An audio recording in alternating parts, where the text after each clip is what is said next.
Imagine your favorite social media site.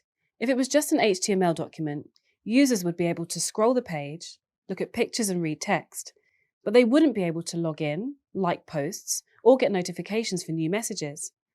In order to allow users to do these things, they need to be able to interact with objects on the page, such as the reaction icons or the comment button. Or, let me put it differently. An HTML document must be represented in a certain way so that JavaScript code can query and update it.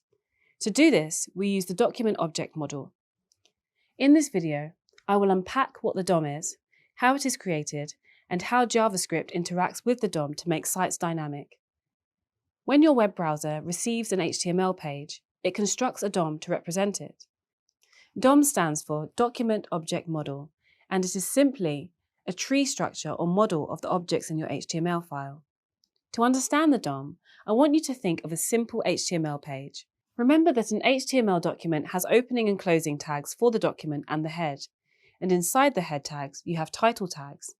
Then you have the body, and inside the body there might be elements such as div tags. Okay, now let me guide you through how a DOM would be generated. The DOM has a series of objects, each representing a single HTML element. At the root of the DOM is the HTML object, and it contains the head and body object.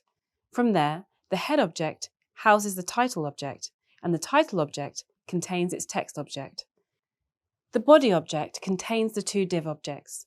The first div houses the heading1 object, which again houses its text object. The second div object contains the paragraph object, which contains its text object. In summary, all the elements in the HTML file are represented as objects in the document object model. I just took you through a very simple web page. Web pages typically have hundreds of elements. Can you imagine how complex the DOM of a highly interactive modern web page is? You as a developer can use JavaScript to access and modify the DOM to make your web pages dynamic. In fact, in a later course, you will learn how to access and modify the structure of the DOM and its elements in different ways. Now that you know what the DOM is and how it is referenced, let me briefly explain common DOM and JavaScript uses. For each element, you can access the HTML attributes and content. This means you can update the existing content that is displayed in the web browser.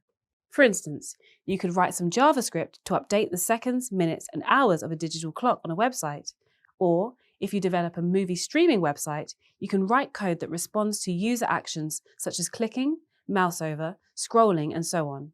In this way, you can allow a preview of the movie to play when the user hovers the mouse over the movie's poster. Or, you can think of a login page. When users click the login button, you can disable the button so that it cannot be clicked again. The web application would bring them to a new web page or would re-enable the button if a login error occurred. You can even add DOM objects to dynamically add new HTML content to a live web page. For instance, you can add an error message to a form if the user inserts invalid data. DOM objects can also be deleted, which will remove the corresponding HTML displayed in the browser. Think of a to-do list on a website. You can remove an item from the list when the user clicks on it. Another major use of JavaScript and the DOM is to animate the HTML elements. This can be quite complex depending on the animation, but there are many libraries available that aim to simplify this. For example, when a page first loads, you can fade in the page contents. Or, when a user receives an instant message, a notification can pop up in the web browser. Many JavaScript libraries and frameworks rely on the DOM. One of these libraries is the React library. By now, you know what the DOM is, how it is constructed, and the wonderful things web developers can do with it to create modern interactive websites. Next time you use your favorite social media site, think about how the DOM is working behind the scenes to change the color of that like button.